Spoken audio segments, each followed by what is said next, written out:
Good afternoon. I am Ryan Turnipseed, filling in for Stephen Carson of Radical Liberation. This will not be going out on his channel, and this is in fact pre-recorded. So if any donations are left, any super chats, or anything donated to Stephen by his other channels, that will all be addressed at a later date. It's being pre-recorded because I am joined by a special guest today, Per Bylund. Hello, sir. How are you?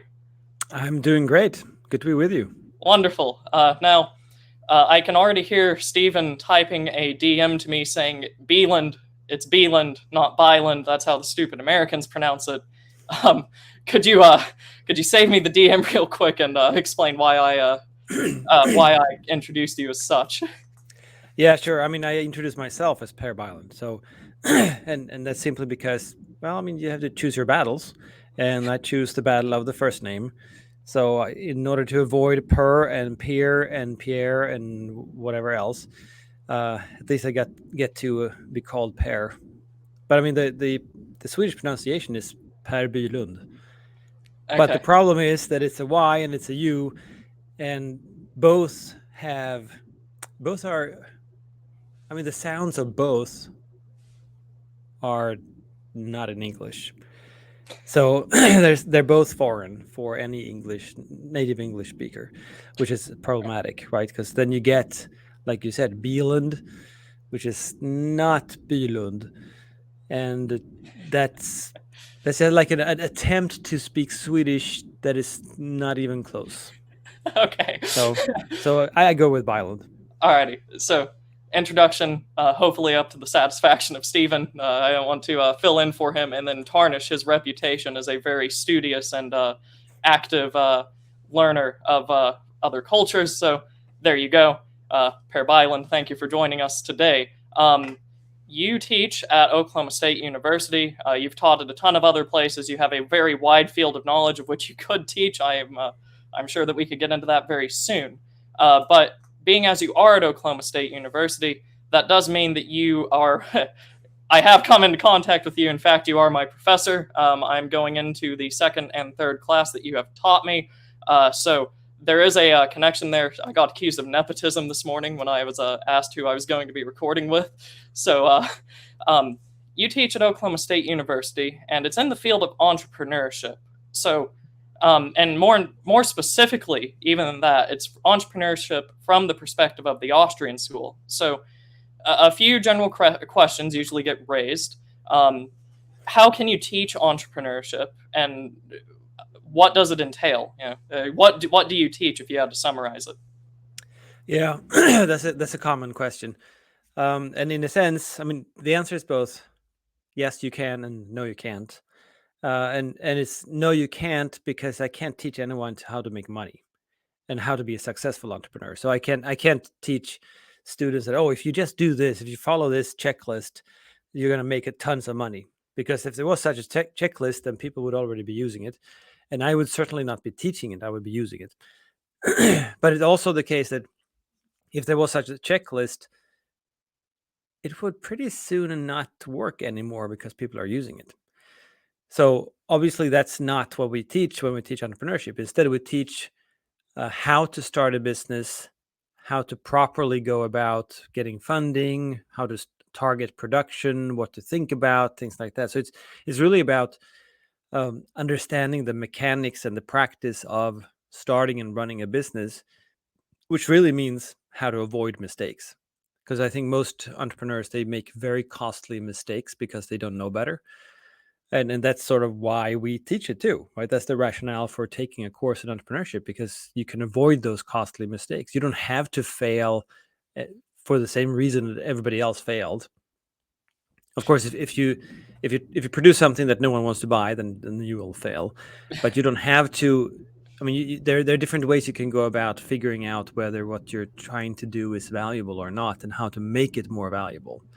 Right. So I think in general, many entrepreneurs make the mistake of thinking, I really want to produce this, and people should value this that I'm producing.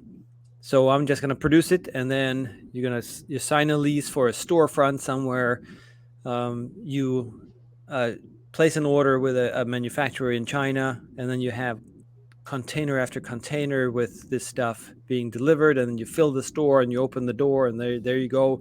You might even have like a trumpet. Now you open, and no one shows up. Right?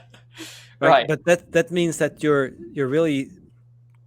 selling what you think should be sold. You're not selling what you think that people want to buy. Right? So you're starting Right. at the wrong end. So that's a major mistake that I think a lot of entrepreneurs unfortunately make, that they start with themselves and they don't go further. But as you know, and as anyone in the Austrian school knows, value is really in the eyes of the consumer. So the problem for the entrepreneur is to try to figure out what is this value and how much value is there in this, and then try to tap into that. Right. Now, we'll get back to some of those details soon. I just want to make sure that the audience understands why we are discussing this, because very rarely on this channel do we get down into very microscopic specifics. We don't usually talk about, we don't pull up graphs usually and say we're in disequilibrium. That's not what we do here. Might do with some of the Austrian background of Stephen and I. So how does this very useful knowledge of entrepreneurship relate to economics and the Austrian school at large? Well, how does it relate to economics is a huge question with several different answers. How does it relate to the Austrian school? It's much, much easier. So for Austrians, the economy, the market is a process. And it's sort of an evolutionary or unfolding process where the economy is consistently expanding in the sense of becoming more value creative. And how does this happen? Well, the driving force is the entrepreneur. So entrepreneurs are trying to all the time figure out better ways to serve consumers. And that could mean simply becoming more effective and more efficient in producing what is already being produced, or it could mean figuring out new stuff to be produced. Right. So they're innovating and they're changing and they're trying things all the time. And this, if consumers like it, then they will earn a profit. If consumers don't like it, they will suffer a loss and probably lose their business. So this ongoing system is sort of a consistent weeding out of bad ideas and bad implementations of ideas. Whereas at the same time, it's a discovery process, sort of an aggregate level. So all entrepreneurs together are sort of discovering what works and what doesn't work. And this is a core to the process, right? And how the economy progresses. All right. So in this sense, then, it might be good to define this because, as I have learned, and as some people in the audience may be aware, there's a lot of differing definitions of entrepreneurs. So we've heard from you what the entrepreneur does, but what specifically then is the entrepreneur? Because if I were to go to the Keynesians or the Chicagoites, if they looked beyond their graphs and their equilibriums and actually discuss the entrepreneur, it's usually something different than what I would read from, say, Human Action, the foundational book, or one of the foundational books for the Austrian School. So what is this entrepreneur that is going out and providing value for people? Well, there are two definitions. One is the sort of very general one, where entrepreneurship is simply the bearing of uncertainty. So it's trying whatever and not knowing what the outcome will be and how valuable it is. Of course, this is very broad, so it really encompasses any type of action in a sense, right? And then you have different definitions of entrepreneurship depending on what theorists you look at and read. And I really like Mises's definition of the promoter entrepreneur, in which the promoter is sort of trying things that cause big adjustments in the overall economy and the economic structure. So this would be disruptive innovations. This would be new types of products. This would be maybe an old type of product, but that is packaged in a different way or communicated in a different way. So it changes people's behavior and changes what value people get out of things. Because I mean, very often it's the case that you can launch a certain type of product, but you don't communicate it well to consumers, so they don't buy it, and you go out of business. And someone else takes the same damn product, but they pitch it as something else, and they figure out that, well, maybe if we put it like this instead, people will realize how this is valuable to them, and then you have a super success. And I mean, one example of this would be the tablets, which when I say tablet, everybody thinks of, oh yeah, Apple iPad, right? And that was the first successful tablet, but it was not the first tablet. That was, I think, the year before the first iPad. Android had one from Google's. Google had an Android tablet launched that was a complete failure. Some 10 or so years before this, Microsoft had what they called the tablet PC, which was, well, basically it was a touch screen PC without a keyboard, right? So it's a tablet. Of course, technology changes quite a bit in 10 years. So this was a thick thing like this. And it wasn't all that useful, perhaps, but it was the same technology. It was probably more advanced than the first iPad too, but they couldn't communicate the message. It couldn't make it clear to customers why they should use this instead of a regular computer. So it too failed, but it was basically the same technology in several generations and several attempts that failed that then suddenly became a success with Apple, not because Apple is much better with the technology. I mean, yeah, the technology was more mature because it was later, but they packaged it differently. So they produced basically a less advanced technology in a smaller package, and they focused on consumption of entertainment rather than, as Microsoft always does, they focus on productivity. And businesses could not really understand how to use a touchscreen productively, right? Because it would require new systems, and they, well, I have a keyboard, what the heck, right? Or I have a mouse. So they couldn't really fit that. But in terms of having just a screen and just watch movies and play games or whatever, that clicked with people and that made sense. So Apple could sell that a whole lot. And then now suddenly we have a lot of people with tablets all over the place, but very Right. often a tablet and a computer side by side. Right. And so you said that this action was being done by what we call the entrepreneur promoter. And so just to understand the basic points of the name, the entrepreneur, we already said, is a person that bears uncertainty, usually involved in the market and trying to find out what people want. And the promoter, then, based off of what you just said, is someone that tries to communicate to people the value of the product. So those two roles kind of coincided. Yeah, but more than that, because the promoter is not only communicating the value, because all entrepreneurs do that, but they're also they are responsible for the great adjustments that happen in the economy. So it's not simply saying that, well, this model Volvo is better than this model Ford, and they're basically the same car. That's not a promoter entrepreneur.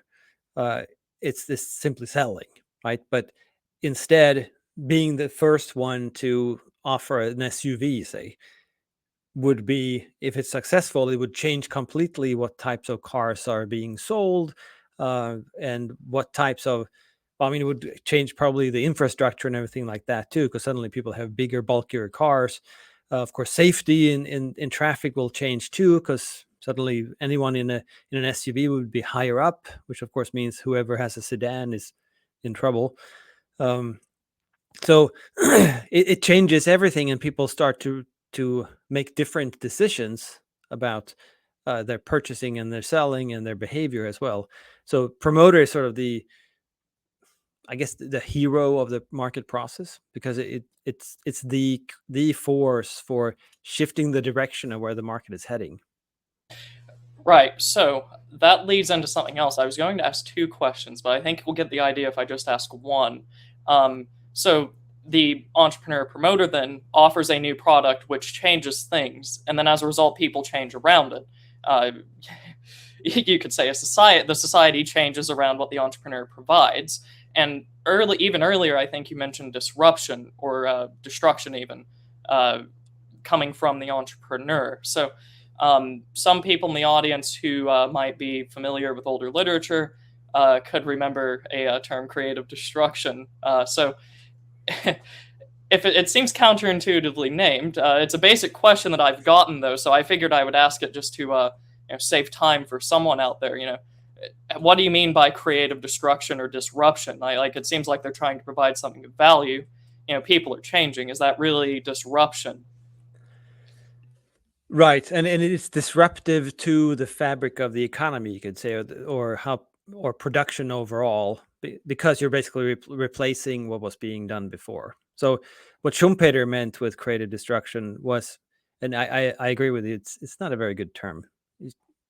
What it means is simply that when you're launching something new, and it changes how people behave and what they do. So, say Henry Ford releases or makes available the Model T in the market, and suddenly people stop using horses and carriages and they buy automobiles instead. What happened was that, well, he created something that was of much greater value, and a lot of people chose to pursue that value. But it's still personal transportation, but it was in a different way. I mean, cars don't poop. Cars don't have have an attitude that some horses might. I mean, you don't need a stable. You don't need to feed them if you don't use them, and all this stuff, right? So the car was much more valuable for whatever reasons, but people thought they were more valuable, which meant that since they were spending their dollars on cars, they would not spend their dollars on horses and carriages anymore. So those businesses, they lost a lot of sales, and many of them went under, not because they didn't produce value, because they produced just as much value as before. But now, in this new situation, because of Henry Ford, they didn't produce enough value. So consumers could get a whole lot more value for their dollars buying a car than they could buying a horse and a carriage. And that's the destruction, right? So the car, that product replaces the product that people used before, because the new product is so much more valuable. All right, and just to get the whole point out there as well, you mentioned Henry Ford introducing the Model T and disrupting the horse and carriage industry. And this is where I get to play the part that I would actually play on the show with Stephen, where I talk about something in U.S. history. Um, if I remember the story of Henry Ford correctly, he also went up against a automobile manufacturing cartel, and there's a great story behind it where he challenges one of the status quo automobile manufacturers to a race. He makes something that he in like his own garage. It's very cheap, and the cartel brings out a very well-made luxury car that was supposed to be the fastest sold on the market, and Henry Ford beats them. So, in this way, would it then be fair to say that disruption can also it doesn't just change those specific industries; it can also disrupt the industry that you're going into. So, if I produce a better car, I can disrupt the car industry, even though I haven't introduced a completely new product necessarily. It would just be better. Would that be fair to say? Yeah, absolutely. I mean, whatever. If you're doing something better or something cheaper or something more effective, and that in turn means that others lose their business the way they did it before, then you have disrupted that business. And you're absolutely right. I mean, Henry Ford did not innovate the automobile. What he did was standardize production and cut costs so much that he could sell it to a general audience rather than just really rich people who wanted this curious machine. Instead, it was actually affordable to a lot of people because he produced it in a standardized way, and they were all the same rather than tailor made for this one customer, which of course is much more expensive. I mean, Ford is known for having said that you can have a Model T in any color you like as long as it's black, because he's even standardized the paint, right? So he painted all of them black. He didn't care, or maybe he cared, but he realized that it's much cheaper if I do everything black, and then in the future maybe we can offer Fords with different paint jobs and different colors and different shapes and whatnot else. But what he was doing was really opening this new type of market. And I think you're definitely right that disruption is not only consumer goods. It's not only in the goods that we buy as consumers. Very often, these disruptions happen within production processes and within supply chains, where someone has a new innovation that changes how things are done, and it replaces all the other suppliers within the supply chain because they're doing things differently, and because they become more effective. There's less waste. It's faster, whatever it might be, some value that eventually will benefit consumers. And we see this a lot. I mean, many of these innovations they're hidden from consumers. We don't realize them. But if you look at things like just regular paper tissue when you buy them, you say, well, paper tissue is paper tissue. No, it's not. If you go back some 10 or 20 years, you take paper tissue, and you would take one sheet to just wipe off some you spilled milk or whatever. It would fall apart much like toilet paper would. Right? Today, it's much different. You can actually have a lot of weight on a paper towel, and it will not fall apart. It will not go bad, and you can just use it as basically a piece of cloth, even though it's paper. But I mean, toilet paper is also paper. But if you make toilet paper wet, then it just disintegrates immediately, because the problem with toilet paper is that if it holds together, it's going to clog the sewers. So it needs to disintegrate. And there's a lot of research and development going into these sort of things to improve the product and improve the production of the product that we just don't realize. We just see, well, paper tissue is paper tissue, but if you look back 10 or 20 years, you realize, whoa, wait a minute, it's much better today than it was before. And we just take for granted that it becomes better. But you have plenty of innovators throughout the process who've done these disruptive things and changed completely how things are done. So, all right, very good. And just to satiate some parts of the audience that will be more skeptical towards this very optimistic view of the entrepreneur, I also typically get counters that the entrepreneur is a good force by saying, well, look around us right now. If I went back decades ago, a household appliance would last much longer than it does now. Like, I still have my great grandmother that still uses the same oven that works just fine. Whereas if I were to buy one today, it would break within who knows how long. So planned obsolescence is generally what this phenomenon is called. Is the entrepreneur not to blame, and isn't this terrible? Is the objection that I would usually get. Is there a counter?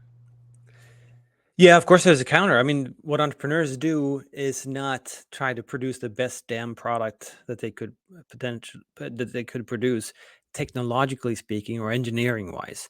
What they're trying to do is serve consumers. You're a successful entrepreneur if you serve consumers however they wish to be served. And very often, I mean, what you mentioned there, yeah, sure. 100 years ago, if you bought a screwdriver, it would cost you a fortune. But that screwdriver would be amazing, and you could probably hand it down in your family for generations. Well, okay, that's good, I guess. But people don't actually value that in screwdrivers. It lasts 150 years. That's not the value they want from it. They want different sizes, they want different shapes, they want it to work different ways, and they want it cheap.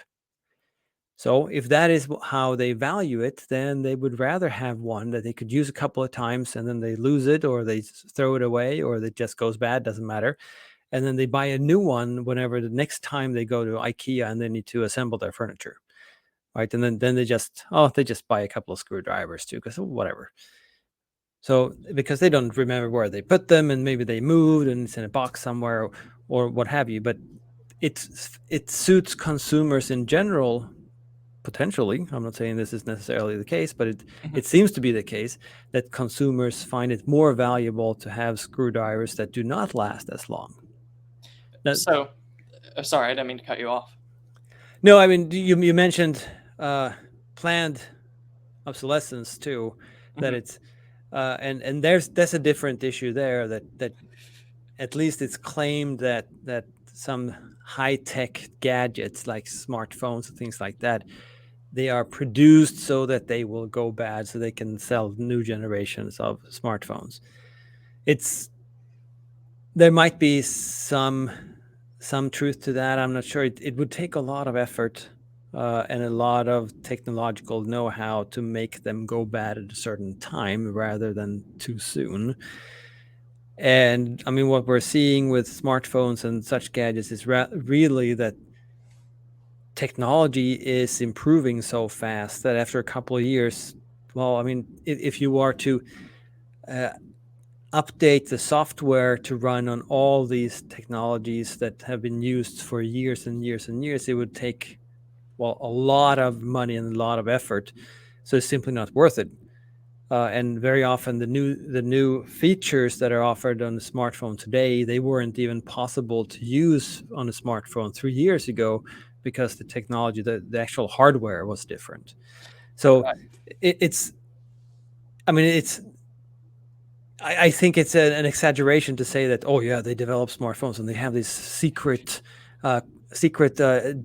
department of really good engineers trying to think about how these things are going to go bad and how we can produce them so that they do go bad.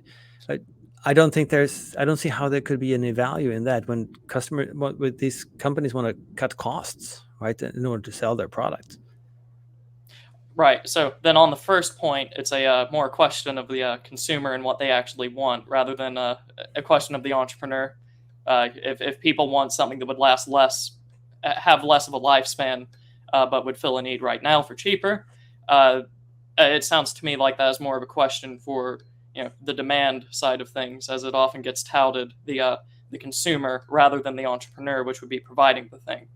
Well, yes and no. I mean, had it been a free market, and we only had producers and consumers, and then we would see that we would have these made in China kind of things. You know what I mean? That they don't last very long and they're really cheap. Then fine, then that argument would be probably 100% correct. Today, however, you also have all these issues with subsidies and regulations and things like that steering the economy in a certain direction. So producing at very large volumes in China, it's heavily subsidized, relatively speaking, to say manufacturing here in the US or in Western Europe. So we have gone probably further than consumers would have wanted in this direction because we can cut prices even more because of these subsidies. So it's not, I don't think it's completely accurate to say that it's only because consumers want it, but it is true that consumers value these things, and then with subsidies it makes it worth it to entrepreneurs and manufacturers to produce even cheaper and even more China kind of stuff with low quality. Right. So just to sort of summarize the idea, then I think you've sort of answered this question.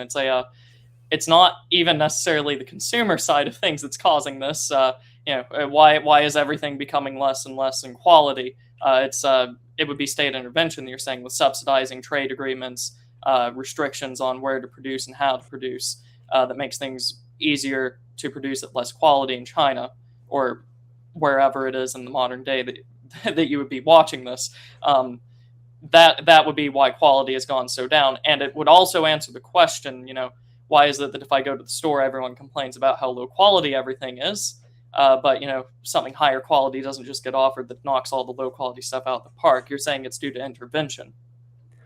Yeah, exactly. I mean, if you go back, well, decades now, I guess, but if you go back in time, you would see products that were different in different towns and different in different states and different in different countries.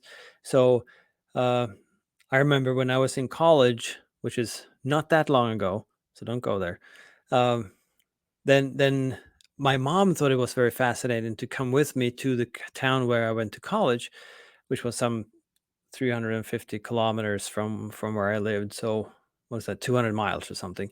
Because even the clothing stores had a little bit different clothes because everything was produced in sort of smaller scale and they were ordered locally or regionally for their audience, right, for their customers. Today it's exactly the same, and today you can go into a store in I don't know, Minneapolis, and it's exactly the same things as in San Antonio, and the same in Europe. If you go into a store in Sweden or in Spain, it doesn't really matter because it's the same damn thing, and it all has made in China, and they're all the same sizes and everything too.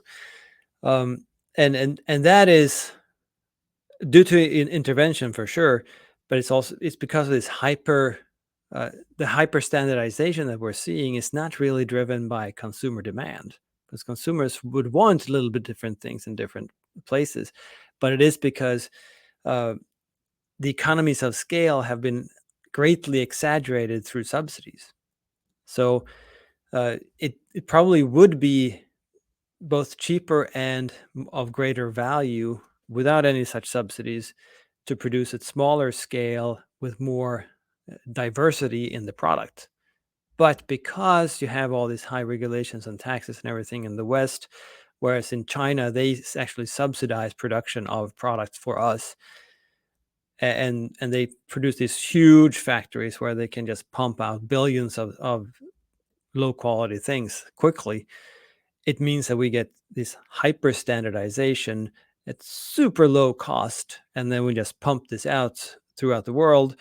And that means, of course, that any local diversity that you would be able to cater to in an actual free market, you're not going to be able to, because these standardized products are so cheap, and there's no way you can convince your customers to pay more for basically the same thing, but with a little bit of variety. Right, and just to iterate the point here, or reiterate it, and I promise you I'm not taking this in a joking direction. You mentioned that you still saw this sort of regional diversity or variation in products and production and businesses, if you will, when you were in college.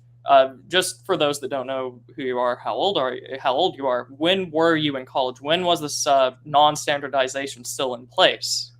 I was trying to not date myself, but sorry. Well, there's another point to be made here that I thought could iron a question out, I think. Right. Well, I mean, this was the 90s, the second half of the 90s. So there was still variation, diversity in products, not this sort of hyper standardization, even into the 1990s. So I suppose that sort of answers the question, is this not just a result of globalization? Don't we need to protect trade, protect the shire, if you will, if you're in England, or protect the county if you're in the United States from foreign competitors that are seeking to destroy the local culture? You're saying it's not just the result of normal trade, but rather this the intervention that we just discussed then. Right, for two reasons, right? One is that everything is kept artificially expensive at home, for us at home in the West, because of regulations, because of taxes, and because of all of this other stuff, right? It's also that China is subsidizing our consumption, which we should be grateful for, because it means we get a whole lot more stuff for our money. And then you have the trade agreements globally, where certain trade is allowable, whereas other trade is burdened with taxes and regulations and so forth. And very often, of course, in these kinds of bureaucratic political systems, if you are a big player, it's much easier to work the system than if you're a small player. Which means, of course, if you are a huge producer in China and if you're a huge importer in the US, well, regulators are not going to want to step on your toes. So they're not going to stand in your way. But if you're a local store and you want to buy something, you're going to have to eat that extra cost, and you're going to have to go through all those hoops that bureaucrats want you to go through, which means you can't really compete if you have another idea or what have you, right? So it's much harder, and then you have an overall centralization of the economy and all of production, and I think that's definitely what we're seeing now, because and that's why we're seeing this hyper standardization too, where everything looks exactly the same, and there's no variety whatsoever. Wonderful. So I told you we'd talk about entrepreneurship and not necessarily trade and production. So going back to an earlier topic, since I think we've well addressed the pessimism potentially surrounding entrepreneurship now. You mentioned earlier the promoter entrepreneur, or the promoter in a specific unit. How does it separate itself from just entrepreneur? What happens if I attach it to entrepreneur? And we talked about disruption and what effect it has on everyone around it, but you also have work dealing specifically with the promoter, I believe. That For people that aren't aware with you, this seemed substantial. I think it might be fair to say, just due to the conclusions that you reached. Hopefully, I've nudged you in the right direction. What is your work with the promoter? Well, there are two things, and they're sort of technical in the economic theory sense. One is that I mentioned Mises and his discussion on the promoter, and Mises sort of leaves it and says that economics can't do without the promoter, which makes sense because the promoter sort of makes these great adjustments to the economy. So of course, economics needs to look at what promoters do. So he says that we can't do without it. It's super important, and I can't really say anything about this. And then he moves on. And the reason he says that is because he could not define it praxeologically, meaning he could not derive it from the starting point of his theorizing. So because of that, he couldn't really define it clearly, and he couldn't really theorize about it either. He could just empirically, through observation, say that this is super important. Unfortunately, we can't know much about it. So in one of my papers, what I do is I provide a means for actually defining the promoter praxeologically, which would, I think, make Mises happy. So it opens up for actually studying this function, which is so important that he pointed out. So that's one. The other is introducing the promoter into the market system and the market process, and looking at the implications of it. Because Austrians look at the market as a process that is evolving and unfolding, and very often seeing it as a sort of equilibrating process where previous errors and inefficiencies are corrected by entrepreneurs, and they make money off of correcting those inefficiencies. This makes for a nice, smooth process, and it looks really nice. You can potentially even put it in a mathematical model if you want to, right? The problem is, of course, what if you have a disruptive innovation? Because that's not part of this story typically. But if you have that function in the market process, that suddenly they try something completely new, and they discover that, whoops, this is something that consumers really, really like and they really, really value. Well, that's going to change consumer behavior. And that's also going to have implications for existing producers, some of whom will suffer creative destruction, and they will simply be wiped out, even though they produced value, right? But because we discovered there's more value in producing a different thing or in a different way or something, they're off. They can't do it anymore. And the economy might actually be pushed in a different direction slightly, so that investments that were made in refining whatever products were at sort of the forefront are suddenly rather irrelevant. So those investments, well, entrepreneurs will start to take those down, and push that capital in a different direction completely. So it undermines, in a sense, the model of the market process as an equilibrating, smooth process, if you include the disruptor. And just the potential for a promoter that disrupts the economy is enough to change how everybody in the market system works. Simply because if there is no disruption whatsoever and there's no expected disruption, you can work on arbitrage, and you can correct errors and so forth, and you can just exchange. But if someone might disrupt, that means that you have to act entrepreneurially, in the sense that you have to shoot for what you think consumers will value really highly in the future, to produce the highest value for future consumers that you possibly can. Well, that is regardless of what might happen to the market around you, right? So if there's a disruption, if you're targeting the highest value you can produce, you're in much better shape than if you targeted something that is just the next increment of what you're already producing.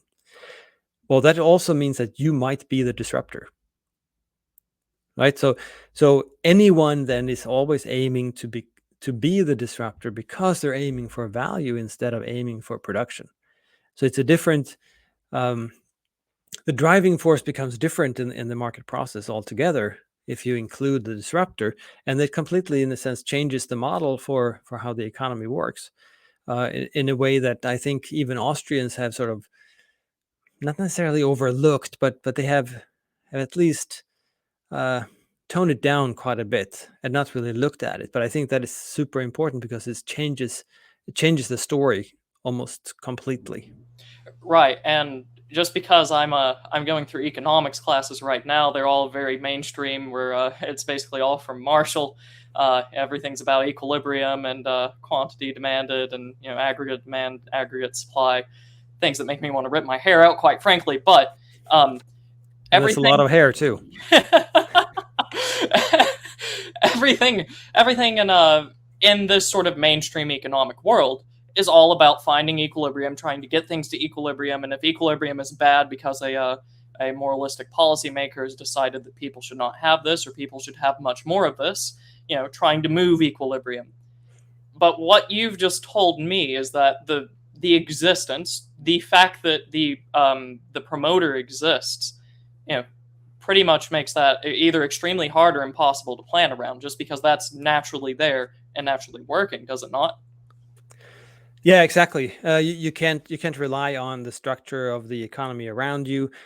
You can rely on the prices, of course, if you're buying inputs, but you can't really rely on the value you're producing, because the only thing you can do is focus on producing just as much value as you can for the future consumers, regardless of others. I mean, you can't really compete head to head with what they're already producing. The better way is to focus on producing something that has much greater value, which means you could produce something completely new, or you could find a new way of using something that people are already producing, whatever it is. But aiming for value like that means that the market will not have sort of a steady flow forward, a progression forward, but instead will take leaps forward all the time, which is a completely different nature of the process.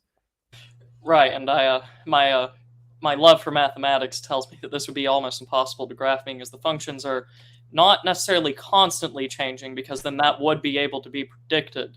But you don't know when it will change, or by how much, or in what direction it will go.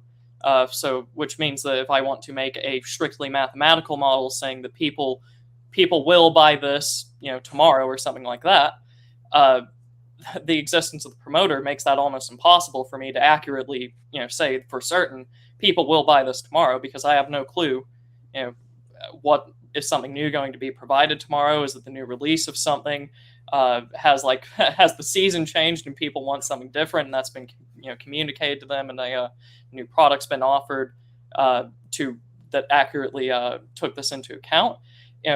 I don't think I can mathematically put that to formula. Is that theoretically provable, rather than just my sort of, I don't want to say common sense observation, because that might insult some people, but my sort of colloquial observation? Is this theoretically provable? Yeah, I don't know very advanced math. There might be some sort of function that can show this, but I would think it's more like a mathematical function with a huge error term, where the error term determines everything, and that's I don't know what kind of function that is, or why you would even have the rest of the Right. function. Yeah. So addressing it in math, because math is static, right? Yeah. There's no dynamic in math itself. So you can't really use it. You can use it, and you probably should use it when you're running a business and trying to calculate cost, but then you already have your predictions of how much you can sell at what price, and then you can use math for those sort of things as estimates. But in terms of understanding and predicting and even planning the economy, that's just impossible. Alrighty. So that touches on something that I find very interesting, because when I first enrolled into Oklahoma State University, I saw that entrepreneurship was there, and by that time, I believe I knew you were teaching it, so I was interested, but I had no clue it had such implications. I thought it would be, I don't want to say very, very practical, because I had at that time learned that you had theoretical sides to it based off of what you would present. I think it would be at Mises U, along those lines, some of the recordings from that time. But I had no clue that through entrepreneurship, you could kind of attack or disprove mainstream economics by that means, rather than the philosophical means that Austrians would usually use, which that's a gross simplification, but hopefully I'm communicating that correctly. It seems like there's a lot of potential there for people to use the field of entrepreneurship or the study of it to critique a lot of what's happening today in terms of policy, planning, modeling, and all this other stuff. Is that an unfair statement? Yeah, I think that's fair. I mean, what entrepreneurship does, or at least what I'm doing with entrepreneurship, is create a completely different view of the market economy. And it's a dynamic place, and it's a creative place. It's a place where people are following what they imagine will be the future, and how they can tap into that and even create it, right? And that's not part of mainstream economics at all, and they don't have support for that either. I mean, there's a reason why they expunge the entrepreneur from their field, because they can't model it. It's impossible. And I think what we're finding, looking at entrepreneurship as sort of the determining factor of the structure of the whole production apparatus of the economy, is that it's a completely different beast. It's a different type of economics, and it's an economics where dynamics and the process is at the very core. And then most of the tools that they use in mainstream economics are simply inapplicable. You can't use it anymore. So, and I think in a sense, indirectly anyway, economists sort of realize this, because economics over the past 100 years sort of incrementally and step by step become more and more of a tool for policy making and policy assessment. And it's getting closer and closer to attempting very specific planning of the economy, and sort of from a centralized position. And as long as any function really in government trying to regulate and trying to plan and trying to do whatever, they hire a lot of economists to run the data and try to figure out, is this going to be an effective policy? Is this going to have not too much of a downside, I guess, is usually what they look at, right? So it doesn't cost too much. But this, of course, assumes that it is fairly static, that it doesn't really change a whole lot. And of course, the plan itself is static. And economists are becoming more and more of the sort of engineering army of the central planners. But they lose more and more their understanding for how the economy works in and by and of itself. And that's where entrepreneurship and the Austrian School too have a very important place, because we can provide understanding for this dynamic that is going on, this dynamic that disrupts the economic models and undermines the plans of policymakers. Right, and so the people that Stephen would say, we have friends that say economists, the economy, and all this other stuff is being made into, basically a mouthpiece of the regime, is what would usually be said, which seems exactly like what you're just telling me there. With economics, the field, and all the economists the state will hire, just being made to justify interventions and plannings. It sounds very similar, which is it suggests to me that the idea is not wrong, being as I think you and the people that I'm thinking of have reached that through different means, but still came out with exactly the same conclusion, which seems terrible considering the good effects that we discussed at the start of this about what the entrepreneur does normally and how things function. It seems that contravening that is a bad idea, but that is a value analysis that I'm not necessarily here to make the case for or argue just yet. Yeah. And I think that modern economists are already, in cahoots with government, and so close to government, and trying to steer the economy, that they're not even thinking of, and they're definitely not aware of, say, Mises' calculation argument. I remember from grad school, there was a big chunk of the department, and they were doing analyses on crop prices, because this was an agricultural economics department.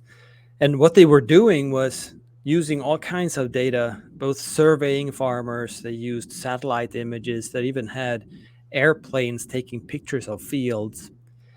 And then you can ask, why did they do this? What does this have to do with economics? Well, what it is that they were collecting data about how farmland, which of course is regulated by the government, how farmland was being used, what crops were being grown on these fields, and then trying to estimate what will be the yield of these fields.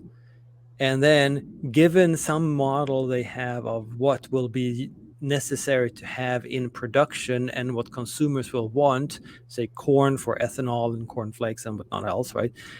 So how much will we need next year? This is sort of central planning mindset already there, but it has nothing to do with consumers. And then all this data is run through really advanced math and regressions, which and it's like a supercomputer takes a whole day and a night or something. And they were estimating the supply in this future in next year, comparing it with what they estimate demand to be. So they were using the elasticities of these different crops to figure out what crop will we have too much of and what crop will we have too little of. And then, of course, these data are used by government to tweak subsidies for farmers.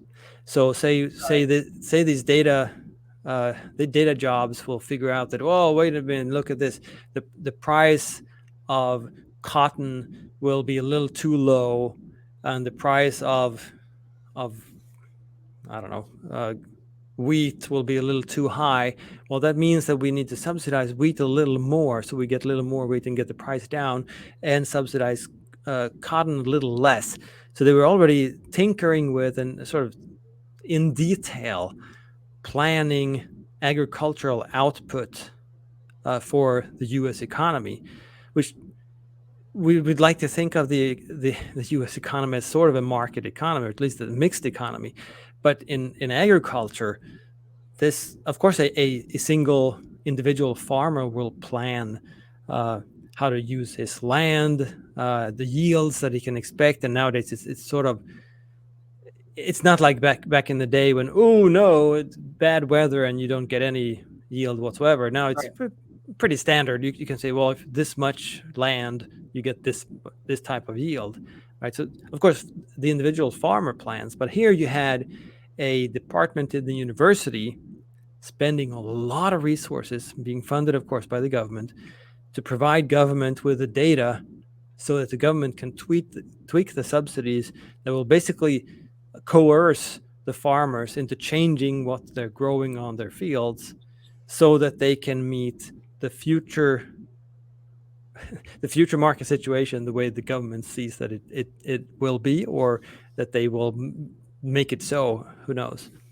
Right. So, yeah, that might be a bit hyperbolic. That sounds to me much closer to the central planning that we saw in the last century than it does the sort of market that a lot of Austrians will theorize about and even point to in history in different places and different times. So it's really a high-tech version of the Soviet Union after the new economic policy.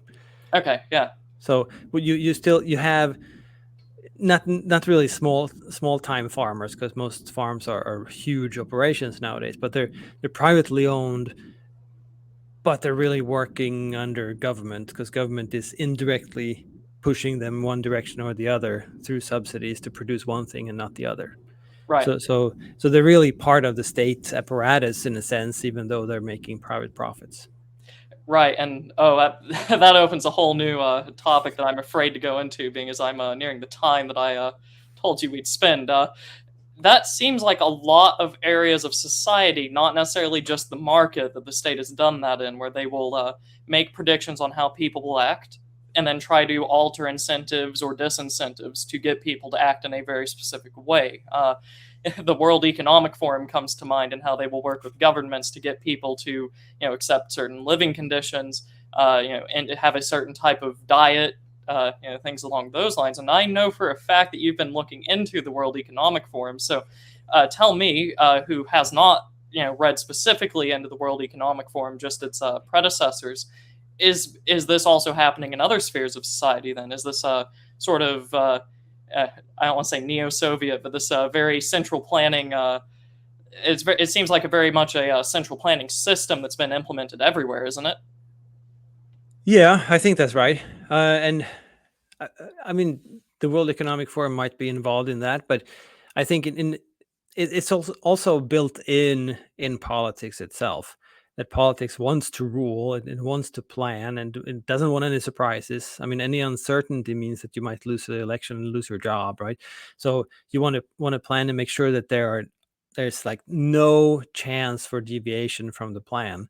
So the plan is what matters, and that's already built into politics. So I mean, if the World Economic Forum can and want to offer subsidies and educate, if you will, leaders to push society in one direction rather than a slightly different direction, then it's easy to do that because they're already sort of inclined to work in this way.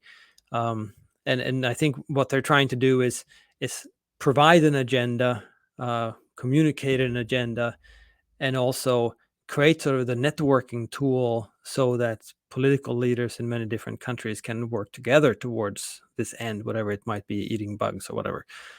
Uh, and and I think, in a sense, it's really dangerous, and it's really scary what they're doing. They're doing it in the open, so it's not a conspiracy theory. I mean, it's right there. Few secret conspiracies have a public website where they post everything they're going to do, and the World Economic Forum, they do that. But on the other hand, I mean, the World Economic Forum would not be possible without highly centralized governments already, with huge power over society. So it's really, in a sense, it's a symptom of the disease. It's not the disease itself. Right, and I think you answered the question I was about to ask there near the end, because the this would be where I tried to offer like a sort of contrarian question.